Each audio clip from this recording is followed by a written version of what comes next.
సుమన్ టీవీలో మీ business promotions కోసం ఈ కింది నెంబర్ను సంప్రదించగలరు.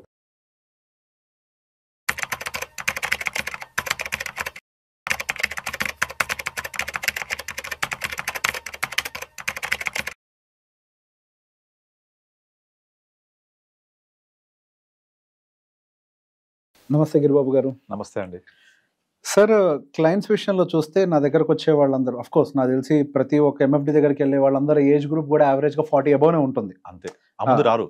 దానికంటే ముందు సహజంగా రావట్లేదు. సో నేను చాలాసార్లు ఇంటర్వ్యూస్లో మాట్లాడినప్పుడు కూడా 40కి వస్తే కానీ ఎవరికి ఏం అర్థం కావట్లేదు అనే విషయాన్ని గురించి మెన్షన్ చేశాను. అండ్ అదేవిధంగా వచ్చిన ప్రతి క్లయింట్ని 40 ఏళ్ళ తర్వాత వచ్చే ఆల్మోస్ట్ 90% క్లయింట్స్ 40 అబౌనే ఉంటారు. వచ్చే ప్రతి క్లయింట్ని ఒక ప్రశ్న అడుగుతాను. సార్, మీరు 40 తర్వాత వస్తున్నారు, ఇన్ని రోజులు మీరు ఏ ఒక్క డిస్ట్రిబ్యూటర్ కానీ అడ్వైజర్ దగ్గర కానీ ఎందుకు వెళ్ళలేదు అని. సార్, 40 దాటిన తర్వాతనే మాకు ఆలోచన మొదలైంది. కళ్ళు అప్పుడే తెరుచుకున్నాయి, భయం అంటూ అప్పుడే మొదలైంది. ఇప్పటిదాకా మేము వెనక్కి తిరిగి చూసుకుంటే భవిష్యత్తు కోసం ఏం చేయలేదనే విషయం అర్థమైంది. మా పిల్లవాళ్ళు ఆల్రెడీ పెద్ద వయసుకు వచ్చేసారు, ఇంటర్మీడియట్ దగ్గరలోకి వస్తున్నారు. అండ్ వాళ్ళ గ్రాడ్యుయేషన్కి డబ్బులు ఎట్లా, వాళ్ళ పెళ్ళిళ్ళకి డబ్బులు ఎట్లా. అండ్ ఇంతకు ముందరంటే కొద్ది గొప్ప ఏదో వ్యవసాయం నుంచి డబ్బులు వచ్చాయి కాబట్టి మా పేరెంట్స్ బతికారు. ఇప్పుడు ఆ పరిస్థితులు కూడా లేవు. ఇదంతా కూడా ఇప్పుడు ఎంప్లాయీస్ బేస్డ్ సొసైటీగా మారిపోయింది. మాకు వచ్చేటువంటి ఆ పీపీఎఫ్ డబ్బులు ఏమి సరిపోతాయన్న విషయం కూడా మాకు క్లారిటీ వచ్చేసింది. సో బేసిక్గా ఈ లేట్గా రావటం అనే ఒక పాయింట్ గురించి నేను ఎప్పుడు వరీ అవుతూనే ఉంటాను. ఒక మాట్లాడటం కూడా హెసిటేట్ చేస్తున్నారు ఎర్లీ ఏజ్ గ్రూప్ వాళ్ళు. సో ఈ ఎర్లీ ఏజ్ గ్రూప్ వాళ్ళకి మీరు ఎటువంటి సలహాని ఇవ్వాలనుకుంటున్నారు? నేను ఆల్రెడీ చాలాసార్లు చెప్పాను చాలా వీడియోస్లో, మన లైఫ్ని 25-25-25 3 పార్ట్స్గా డివైడ్ చేసుకోవాలి. ఆ 25-25-25లో ఫస్ట్ 25 పేరెంట్స్ సపోర్ట్ తోటి ఎడ్యుకేషన్ కెరియర్ కంప్లీట్ అయిపోతుంది. అది అయిపోయిన తర్వాత 25 అయిపోయాక రఫ్లీ అరౌండ్ 26-27లో జాబ్ వచ్చింది, జాబ్లో సెటిల్ అయ్యారు అనుకుంటే 30 కల్లా మ్యారేజ్ అయిపోద్ది. ఇక 30 నుంచి 50 20 years is very very crucial. ఒక 25కే జాబ్ వస్తే లక్కీ నఫ్. ఆ 25 నుంచి 30 వరకు ఆ 5 ఇయర్స్లో కొత్తగా డబ్బులు సంపాదించడం మొదలుపెట్టి ఎంజాయ్ చేయడము, కొత్త గ్యాడ్జెట్స్ బైక్స్ కొనుక్కొని కొత్తగా మ్యారేజ్ అయ్యి అదొక హనీమూన్ పీరియడ్ అయిపోద్ది. 30 వరకు నెమ్మదిగా ఒకరు పుడతారు 30లో. ఇక పుట్టగానే నెమ్మదిగా అదొక 2-3 ఇయర్స్ గడిచిపోద్ది. ఇక అప్పుడు మెల్లగా నువ్వు అన్నట్టు అసలు ఆలోచన మొదలవుతుంది. ఆ 30-35లో మొదలైన ఆలోచన కళ్ళు తెరిచి బయటకు వచ్చి మాట్లాడేసరికి 40 ఇయర్స్ అయిపోద్ది. బట్ అలా 40 ఇయర్స్ తర్వాత చేస్తే వాళ్ళు కోల్పోయిన డబ్బులు కాదు, టైం. ఎగ్జాక్ట్లీ. ఇక్కడ మీ దగ్గర డబ్బులు ఎంత ఉన్నాయో మీకు తెలుసు, కానీ ఎంత టైం ఉందో ఎవరికి తెలియదు. సో ఇక్కడ more value is time, not the money. ఇప్పుడు మనము చాలా చాలా యాప్స్లో ఉంటాయి డిలే కాస్ట్ అని చెప్పి. ఆ డిలే కాస్ట్ కూడా ఏం చెప్తుంది, ఒక 25 ఇయర్స్లో మొదలు పెట్టే వాళ్ళు సేమ్ అమౌంట్ రీచ్ అయినప్పుడు అదే అమౌంట్ రీచ్ అవ్వాలంటే 35 వాళ్ళు దానికి 3 to 4 times ఎక్స్ట్రా ఇన్వెస్ట్ చేయాల్సి వస్తుంది ఎవ్రీ మంత్ ఆన్ మంత్. అలా చేసినా కూడా 25లో మొదలు పెట్టిన వాళ్ళకి అంత రాదు. Compounding factor. మీరు అది ఎక్కడైనా చూడండి, ఇప్పుడు వారన్ బఫెట్ వెల్త్లో మెజారిటీ ఆఫ్ వెల్త్ క్రియేట్ అయినంత లాస్ట్ 10 yearsలోనే. ఆయన ఆల్రెడీ 97 చేంజ్కి వచ్చేసాడు ఏజ్. 85 వరకు ఉన్న wealth more than 2 to 3 times last 10 years వచ్చింది. ఇది పవర్ ఆఫ్ కాంపౌండింగ్లో జరిగే అతిపెద్ద మిరాకిల్ ఇది. దీన్ని అర్థం చేసుకోవాలి అంటే టైం ఇవ్వాలి మనం. సో అందుకే నేను ఏం చెప్తానంటే 25-25-25లో ఫస్ట్ 25 అయిపోయింది, పిల్లలకు supported by parents. Second 25 you have to support your family and you have to support your self. ఈ 25 to 50 ఏజ్లో మీరు ఎంతైతే డబ్బు సంపాదిస్తారో అందులో ఒక 15%, 80 to 85% ఫర్ ద డే, ఒక 15 to 20% ఫర్ టుమారో సేవ్ చేసుకుంటూ వెళ్తే మీకు థర్డ్ 50 వస్తుంది, 50 to 75. ఇప్పుడు ఈ కొత్త నయా జమానాలో ఏమైపోయింది, మన పేరెంట్స్ వచ్చేప్పటికి 60-65 దాకా వర్క్ చేసేవాళ్ళు. అంటే వాళ్ళకు వర్కింగ్ పీరియడ్ ఏమో 60-65 వరకు కూడా ఉంది. రిటైర్మెంట్ లైఫ్ దాని తర్వాత మహా అయితే ఒక 5-10 సంవత్సరాలు, 75 లైఫ్ స్పాన్ అనుకుంటే. కానీ ఇప్పుడు లైఫ్ స్పాన్ చాలా పెరిగింది. ఈవెన్ ఇప్పుడు జెన్జీ తర్వాత నెక్స్ట్ వచ్చిన కొత్త జనరేషన్స్లో ఈ 2020 తర్వాత పుట్టిన వాళ్ళల్లో people are saying that the improved medical conditions, improved health conditions, improved food హ్యాబిట్స్లో they can live up to 80-85. కానీ అదేమో లైఫ్ స్పాన్ పెరిగింది, వర్కింగ్ పీరియడ్ ఏమో తగ్గిపోయింది. 50-55 ఈజ్ మ్యాక్సిమం. మీరు ఎప్పుడు రిటైర్ అవుతారంటే ఇప్పుడు జనరేషన్ 40-45 చెప్తున్నారు. కానీ 45 తర్వాత ఏం చేస్తారంటే ప్లానింగ్ ఉండదు వరకు, అది వేరే విషయం. ప్లానింగ్ ఏముండదు, కానీ నేను 45 రిటైర్ అవ్వాలంటారు. ఓకే, నేను వరల్డ్ టూర్ వెళ్తానంటారు. వరల్డ్ టూర్ కాదు, బయట వెళ్ళి ఒక 1 week ఉండిరండి, తెలుస్తుంది మీకు. ₹1,00,000 ఖర్చు అవుతుంది అకామిడేషన్కి, ఫుడ్కి, ట్రాన్స్పోర్ట్కి. 3 అకామిడేషన్, ఫుడ్, ట్రాన్స్పోర్ట్. బయట ఎక్కడ ఏ హోటల్కి వెళ్ళినా రోజుకు 3-4 తక్కువ ఉండదు. సో 1 week ఉన్నారంటే అదొక 25,000. అండ్ ఫుడ్ రోజుకి 1,000-2,000 తక్కువ ఉండదు. అండ్ ట్రాన్స్పోర్టేషన్ అది ఒక్కళ్ళకైతే, ఇద్దరు వెళ్తే మరి మీ దగ్గర అంత డబ్బులు ఉన్నాయా? వారం రోజుల్లో ₹1,00,000 పే చేసే అంత స్పెండ్ చేసిన డబ్బులు అది ఉండవు.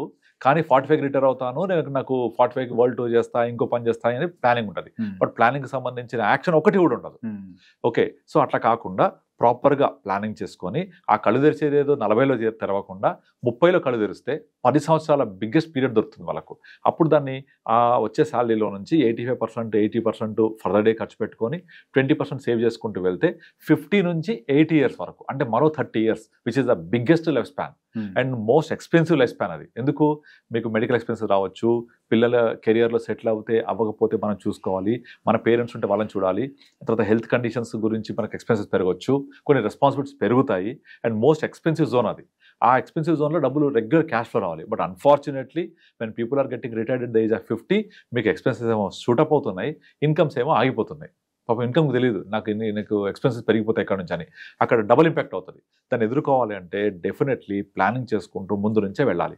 ఈ ప్లానింగ్ అంటే ఏం చేస్తారు మన వాళ్ళు? అక్కడ ఒక ప్లాట్ కొన్నా, ఇక్కడ ఒక ప్లాట్ కొన్నా, ఇది ప్లాట్ ఇది అని మొత్తం ప్లాట్లు కొని కూర్చుంటారు. ఏమవుతుంది? అది cash poor asset rich. Cash poor asset rich ఉంటే you die as a rich person but you live as a poor person. అలా ఎప్పుడు జరగకూడదు. The concept is completely should change, must change. You live rich, die poor, అంతే. నువ్వు గొప్పగా జీవించు, పేదవాడిగా చచ్చిపో, పర్వాలేదు. ఎందుకంటే ఆ లెగసీ కంటిన్యూ కావాలి. సో అలా అవ్వాలి అంటే you have to plan from the beginning. So మనకు వచ్చే ఇన్కమ్ని మనము 50 ఇయర్స్ రీచ్ అయ్యేప్పటికల్లా all fixed assets should convert into financial assets. Liquidity should be the king. Cash is king. ఆ క్యాష్ రూపంలోకి అన్ని మార్చేసుకోవాలి. ఎక్కడెక్కడ రియల్ ఎస్టేట్లో ఉన్నాయి అన్ని కన్వర్ట్ చేసుకుంటూ ఒక రెగ్యులర్ క్యాష్ ఫ్లో వచ్చేలాగా ప్లాన్ చేసుకొని, నాకు 50 నుంచి 80 దాకా నాకు, నా తర్వాత వైఫ్కి మినిమం ఎంత కావాలి డబ్బులు, అది మళ్ళీ ఎక్స్పోనెన్షియల్గా ఎవ్రీ 5 ఇయర్స్కి ఒకసారి ఒక 10% పెరుగుతూ 3 ఇయర్స్ to 5 ఇయర్స్లో పెరుగుతూ నాకు రావాలి అంటే నాకు కార్పస్ ఎంత ఉండాలి, ఈ కార్పస్ ఉండాలంటే ఇప్పుడు నేను ఎంత చేయాలి, ఇవన్నీ ప్లాన్ చేసుకుంటూ వెళ్తే అప్పుడు ఆ కళ్ళు తెరిచేది ఏదో 30 కళ్ళు తెరిస్తే definitely life is beautiful, they can enjoy that. But ఇక్కడ ప్రాబ్లం అంతా వాళ్ళు ఇదంతా అర్థం చేసుకునేప్పటికే సినిమా అయిపోద్ది. ఎగ్జాక్ట్లీ, టైం ఉండదు. కనుక మనం ఇలా ఎక్స్పర్ట్ అడ్వైజ్ లాగా మనం మాట్లాడుతున్నది విన్నవాళ్ళు ఇంప్లిమెంట్ చేయగలిగితే అంతకంటే బ్యూటిఫుల్ లైఫ్ ఇంకోటి ఉండదు. So simple, for your question the answer is they have to open their eyes much early. That is the only option. లేదు నాకు తెలియలేదు, టైం అయిపోయింది, అలా చాలా మంది అలాగే ఉన్నారు. నేను నా దగ్గరకు ఒక క్లయింట్ వచ్చాడు, మోహన్ రావు అని. అతను ఏజ్ 53, నాకు ఇంకా 7 ఇయర్స్ టైం ఉంది, నా దగ్గర ఇప్పుడు ఒక 20 లక్షల డబ్బులు ఉన్నాయి, ఇది మాత్రమే ఉన్నాయి, నేను ఇంకా 7 ఇయర్స్ తర్వాత ఏంటో ఇప్పుడు నాకు అసలు భయం అవుతుంది తలుచుకుంటే. సో ఏంటి పరిస్థితి? సో మా ఫాదరు, మా వైఫ్ అందరు కూడా పోస్ట్ ఆఫీస్లో పెట్టు, ఒక ప్లాట్ కొను, ఒక ఇది కొను అంటే 20 లక్షలతో ఏమీ రాదు, ప్లాట్ రాదు, ఫ్లాట్ రాదు, ఇది ఎంత వస్తుంది? మళ్ళీ నేను ఇది ఫిక్స్డ్ పెట్టేసుకుంటా. ఇది కాదు, నేను 3 నెలల నుంచి చూస్తున్నానండి, అన్ని కూడా మీ వీడియోస్ అన్ని చూసి నాకు డిసైడెడ్, నాకు ఈ మనీ వెల్త్ క్రియేట్ అవ్వాలి, కానీ తగ్గకూడదు, అసలు పడిపోకూడదు, రావాలి అంటే కుదరదు అట్లా. సో మీరు ఇక్కడ మిస్ అయింది టైం కనుక దీన్ని జాగ్రత్తగా మనం ప్లాన్ చేయాలని మొత్తం అంతా ప్రాపర్గా ప్లాన్ చేసి 60కి వచ్చేప్పటికి కనీసం ఒక బెటర్గా వచ్చేలాగా. అప్పుడు తను నేను చెప్పింది ఏంటంటే, ఇంతకాలం ఎంజాయ్ చేసావు కదా, ఇప్పుడైనా స్క్వీజ్ అవ్వు, ఎక్స్పెన్సెస్ తగ్గించుకుంటావా, ఇన్కమ్ పెంచుకుంటావా, నీ చేతిలో ఉంది. నువ్వు ఇప్పుడు ఈ డబ్బులతో పాటుగా నువ్వు కొంత ఎస్ఐపి లాగా యాడ్ చేస్తే తప్ప రాదు. యూ హ్యావ్ టు, అంతే. లాస్ట్ 20 ఇయర్స్ అంతా ఎంజాయ్ చేశావు కదా, ఇప్పుడు దానికి సంబంధించిన పేమెంట్ నువ్వు పెనాల్టీ పే చేయాలి, అంతే, దట్స్ ఆల్, ఇంకా ఆప్షన్ లేదు. అలా స్క్వీజ్ అయ్యి రావాల్సిందే. ఇంకో క్లయింట్ ఎగ్జాంపుల్ చెప్తాను. అతనికి ఎప్పుడో 20 ఇయర్స్ బ్యాక్ ఒక ప్లాట్ కొన్నాడు మియాపూర్లో. అది ఈ రోజు ప్లాట్ వాల్యూ 2 కోట్లు ఉంటుంది. అండ్ ఉండేది సొంత ఇల్లు. ఆ సొంత ఇల్లు మామూలుగా ఉంటుంది అది, కానీ సొసైటీలో మీకు ఉండడానికి సొంత ఇల్లు ఉంది, అక్కడ ఒక ప్లాట్ ఉంది, అసలు మీరేంటి కోటీశ్వరునికి ఫీల్ అయిపోతుంటారు. కానీ ఆయనకు వచ్చే నెల జీతం 20,000 రూపాయలు. ఒక నార్మల్ టీచర్ ఆయన, అంటే ఇప్పుడు 55 పైన వచ్చాడు, యాక్చువల్గా ప్రైవేట్ టీచరు. ఇప్పుడు ఆయనకు 20-25 నుంచి ఎవరు ఇవ్వట్లేదు ఎక్కడ కూడా, ఏ స్కూల్లో కూడా. 20,000 రూపాయలతోటి ఆయన తట్టుకోలేకపోతున్నాడు సరిపోక. ఒక పాప ఎడ్యుకేషన్ ఇంజనీరింగ్ చేస్తోంది, ఒక బాబు ఇంజనీరింగ్ అయిపోయింది, ఇప్పుడు జాబ్ లేదు, 20,000 నెట్కి రావాలి. ఆ ల్యాండ్ అమ్ముదామంటే కొనేవాళ్ళు లేరు, 2 కోట్లకు, అంత పెద్ద బిట్టు ఎవరు కొనట్లేదు, ఆ బయ్యర్ రావట్లేదు. అండ్ ఉన్న ఇల్లు ఇంటి ముందు రోడ్ వేసి గత 20 సంవత్సరాలు కిందికి వెళ్ళిపోయింది. వాళ్ళకి అది దానికి ఒక ఇదిగా లేదు. కానీ వాళ్ళ బంధువర్గాలు అంత మాత్రం మీకేంది సొంత ఇల్లు ప్లాట్ అంటే ఫటిపురాని కమీజ్ అని ఒక సామెత ఉంటుంది హిందీలో. అంటే లోపలంతా చినిగిపోయి ఉంటుంది, పైన సల్వార్ కమీజ్ వేసుకుంటారు. ఆ టైప్లో నెల తిరగగానే 10 రోజులకి అయిపోతే 25,000. బట్ నేను ప్లాట్ అమ్మమన్నాను, ఇప్పుడు అమ్మే పరిస్థితి లేదు, ఎవరు కొనే పరిస్థితి లేదు. సో ఆ ప్లాట్ అమ్మితే 2 కోట్లు వస్తే ఇప్పుడు అమ్మాయి పెళ్లి చేయాలి, అబ్బాయికి జాబ్ రాకపోతే అబ్రాడ్ వెళ్ళడానికి ప్రయత్నం చేస్తున్నాడు, డబ్బులు లేవు. సో ఇట్లా ఇరుక్కుపోయే బదులు ముందు నుంచే ప్లాన్ చేసుకుంటూ రావాలి. 2 కోట్ల లిక్విడిటీ కూడా దొరకదు, అది problem. He's facing literally, this the real story అని చెప్పేది. సో అలా కాకుండా ముందు నుంచి ప్లాన్ చేసుకుంటూ రావాలి. కనుక 40 ఏళ్లలో తెరిచే కళ్ళు 30 ఏళ్లలో కనుక ఆలోచిస్తే definitely life is beautiful, we can plan accordingly. So దీనికి answer only you have to plan, అంతే. సో మనము ఏదైతే ప్లాన్ చెయ్యలేకపోతే that is actually planning for failure. Exactly. So నువ్వు ప్లాన్ చేయట్లేదు అంటే నువ్వు ఫెయిల్యూర్ కి ప్లానింగ్ అవుతున్నట్టే. That's true. అంతే. సో ప్లాన్ చేయాలి, ప్రాపర్ గా చేసుకోవాలి. దీనికి better consult advisor, consult financial planner. So they will guide you in better way. So నువ్వు మంచి గోల్స్ అచీవ్ అవ్వచ్చు. మనకు తెలియకపోతే డాక్టర్ని కన్సల్ట్ అవ్వాలి, తప్పదు. అన్ని మనమే చేసుకోలేము. ప్రైవేట్ వైద్యాలు అన్ని చోట్ల పనిచేయవు కదా. ఇప్పుడు డాక్టర్ దగ్గరికి వెళ్తే కూడా వాళ్ళు బోర్డు పెడుతున్నారు బయట, please come in to my cabin by leaving your Google information. Google search. అక్కడ వచ్చేది సమాచారమే, అడ్వైస్ కాదు. కానీ ఆ సమాచారం అడ్వైస్ అనుకుంటారు. ఇంకొక ఎగ్జాంపుల్ చెప్తాను. నిన్న ఒక అమ్మాయి నాకు నామినీ గురించి, వాళ్ళ నామినీ ఎవరో డాటర్ 6 years డాటర్ పెడితే, అలా కాదమ్మా మీరు మేజర్ని పెడితే బెటరు, మళ్ళీ అపాయింటివ్ పెడితే పెట్టాల్సి వస్తుంది, better you nominate your husband అది అంటే, వెంటనే ఆమె నాకు ఒక గూగుల్ సెర్చ్ కొట్టి నాకు స్క్రీన్ షాట్ పెట్టింది. అది పైన ఏఐ సెర్చ్ అని రాస్తుంది, కింద you can nominate your friend, you can nominate any trustworthy, you can nominate central government, you can nominate state government, you can nominate local authorities, you can nominate your blood relations. ఇవన్నీ ఇచ్చారు nomination.